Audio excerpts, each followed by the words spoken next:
Hello and welcome to maths matter classes. Friends, आज के इस वीडियो में परसेंटेज के हमने कुछ आसान क्वेश्चन लिया हुआ है। तो इसमें हम लोग वैसे क्वेश्चन का बात करेंगे जो अक्सर आपको बुक्स में देखने को मिलेगा जैसे ही आप परसेंटेज का चैप्टर शुरू करते हैं। और ये कुछ आसान टाइप के क्वेश्चन है और इसका यदि आप प्रैक्टिस ठीक से करते हैं तो बाकी के आगे का जैसे ही क्वेश्चन आएगा वो आपके लिए आसान हो जाएगा। तो आइए क्वेश्चन को देखते हैं। तो हमारा जो पहला क्वेश्चन है आप यहाँ पे देखिए, कह रहा है कि किसी स्कूल में 70% लड़कियां हैं। यदि लड़कों की संख्या 510 है तो कुल छात्रों की संख्या क्या होगी। तो कुल का मतलब 100, ऐसे ही आपको सोचना रहता है इस तरीके के क्वेश्चन में। तो जैसे ही कुल आया तो आप सोचेंगे कि 100 है, तो कुल छात्र को हमने मान लिया 100, या आप 100% भी कह सकते हैं। इसमें कुछ लड़के होंगे और कुछ लड़कियां होंगी। तो हम मान लेते हैं कि लड़कियां यहाँ पे और यहाँ पे लड़के। इसमें लड़कियों का परसेंट दिया हुआ है, तो लड़कियों का परसेंट कितना 70% है। तो 100 में 70 लड़कियां हैं तो ऑब्वियसली 30 लड़के होंगे ना, 30% लड़के होंगे। यहाँ पे लड़कों की संख्या दिया हुआ है, तो लड़कों का संख्या कितना दिया हुआ है 510 दिया हुआ है। हमारे हिसाब से परसेंटेज के हिसाब से 30 है और नंबर के हिसाब से 510 है, तो दोनों आपस में बराबर रहे होंगे।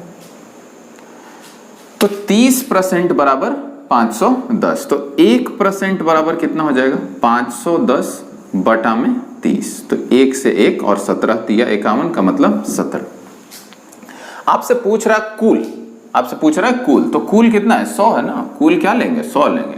तो 1% बराबर 17, तो कुल बराबर कितना हो जाएगा, मतलब 100 बराबर कितना हो जाएगा 17 गुना 100, मतलब 1700 छात्र उस स्कूल में हैं। क्वेश्चन नंबर 2 कह रहा है कि रमन अपने वेतन का 40% भोजन पर, 20% किराए पर, 10% शिक्षा पर तथा 10% यातायात पर खर्च करता है। यदि महीने के अंत में वह 1500 रुपए की बचत करता है तो मासिक आय क्या है। तो क्वेश्चन नंबर 2 में भी हम मान लेंगे कि हमारा जो मासिक आय है वो क्या है 100 है, और खर्च कितना कर रहा है हम मान लेते हैं कि आय है 100। खर्च वो कर रहा है कुछ इस प्रकार से, 40% भोजन पर जोड़ 20% किराए पर, 10% शिक्षा पर और 10% यातायात पे, इतना वो खर्च कर रहा है। तो आप देखिए कि कुल कितना खर्च किया वो 40, 20, 60, 70, 80, मतलब जितना वो कमाता है उसका 80% वो खर्चा कर देता है। देखिए मतलब 100 रुपया कमाया तो उसमें से 80 रुपया वो खर्चा कर दिया। तो बचत क्या हो गया, बचत हो गया ना 100 माइनस 80 तो हो गया 20। तो ये हमारा 20% के हिसाब से बचत हुआ। रुपए में उसने बचत को दिया हुआ है, तो रुपए में कितना बचत करता है 1500, तो यही वो 20% का है या 1500 का है, तो 20% बराबर कितना हो जाएगा 1500। तो आपसे पूछ रहा है कि मंथली कितना है, तो मंथली कितना है 100 है, तो 20% बराबर इतना, तो 100% बराबर देखिए कितना, यहां से यहां आने के लिए 5 से क्या करना होगा, गुना करना होगा। 20 पचे 100, तो 1500 पचे कितना हो जाएगा 7500, मतलब उसका जो मंथली आय है वो आपका 7500 रुपए है।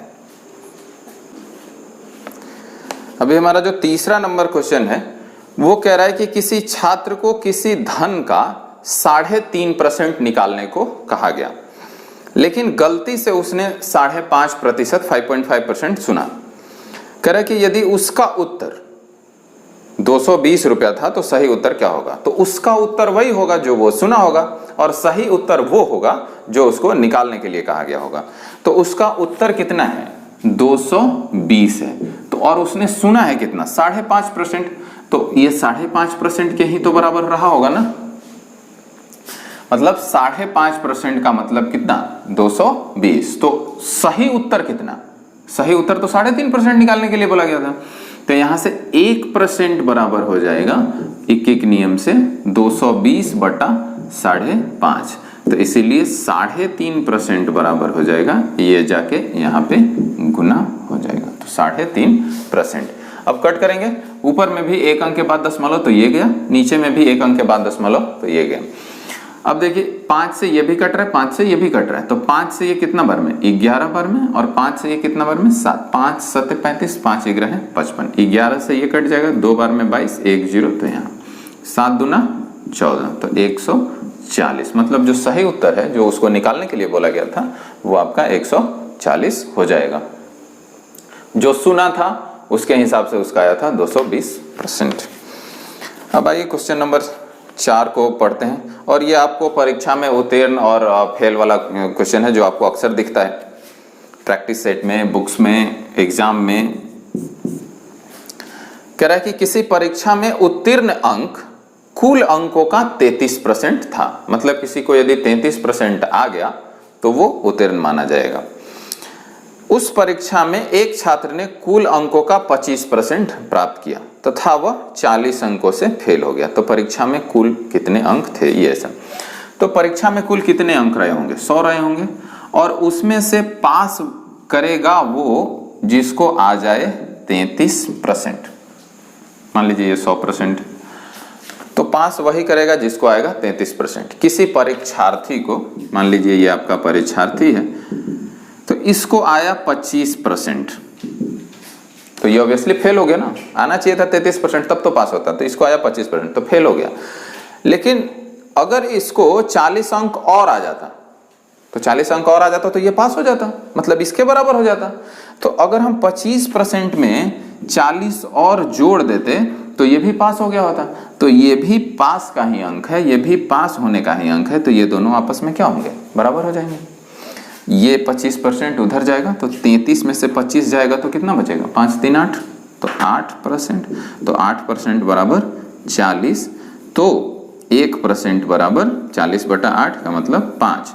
तो पूछ रहा है क्या आपसे 100% का मतलब कुल अंक कितना था, तो कुल अंक कितना था 100 था, तो 1% बराबर 5, तो 100% बराबर 500 अंक, और यही हमारा हो जाएगा आंसर। इसमें क्या करना है आपको, ये तो हमने आपको समझाने के लिए यहाँ पे बता दिया। आपको डायरेक्ट करना है कि जितना चाहिए था और जितना मिला है उन दोनों का अंतर लेना है। आज जितना अंक से पास फेल हो रहा था उसके बराबर कर देना है। जैसे 33% चाहिए था, 25% मिला है, तो ये दोनों का अंतर कितना 8%, और जितना जोड़ने के लिए कह रहा है, जितना से फेल हुआ है या पास होने का भी बात करेगा दूसरे क्वेश्चन में, उसको बराबर कर देना है। तो 8% बराबर 40, तो 100% बराबर 400 हो जाएगा। तो अब हमारा ये 3 क्वेश्चन है, 5, 6 और 7, इन तीनों को बारी बारी से देखिए।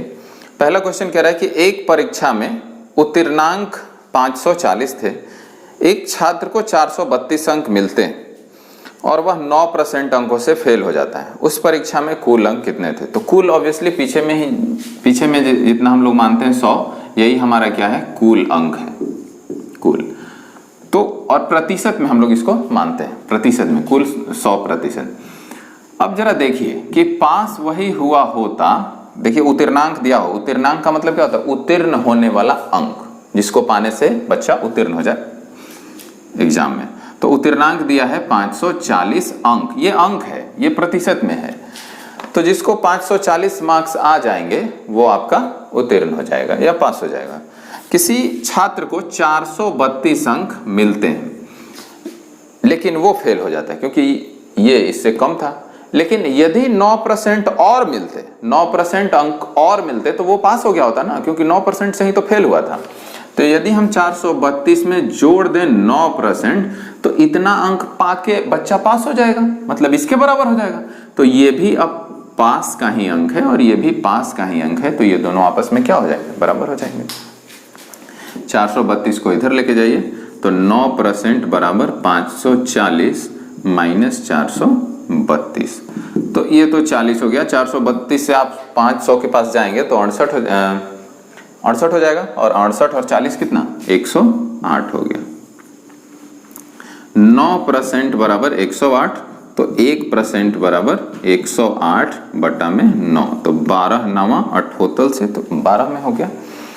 1% का मान निकल गया। पूछ रहा था कि उस परीक्षा में कुल अंक कितने थे, तो कुल कितने थे, 100 थे ना, तो 1 बराबर 12, तो 100 बराबर हो जाएगा 1200, और इस तरीके से आप क्वेश्चन को हल कर सकते हैं। तो ये हमारा 5 हो गया। क्वेश्चन नंबर 6 और 7 के लिए हमारे पास एक ट्रिक है जिसकी मदद से आप इसको डायरेक्ट बना सकते हैं, और इस तरीके से संबंधित और भी क्वेश्चन को आप इसी जो हम आपको ट्रिक बताने वाले हैं उस पे आप बना सकते हैं। तो 6 हम बताते हैं आपको और 7 आपको बनाना है।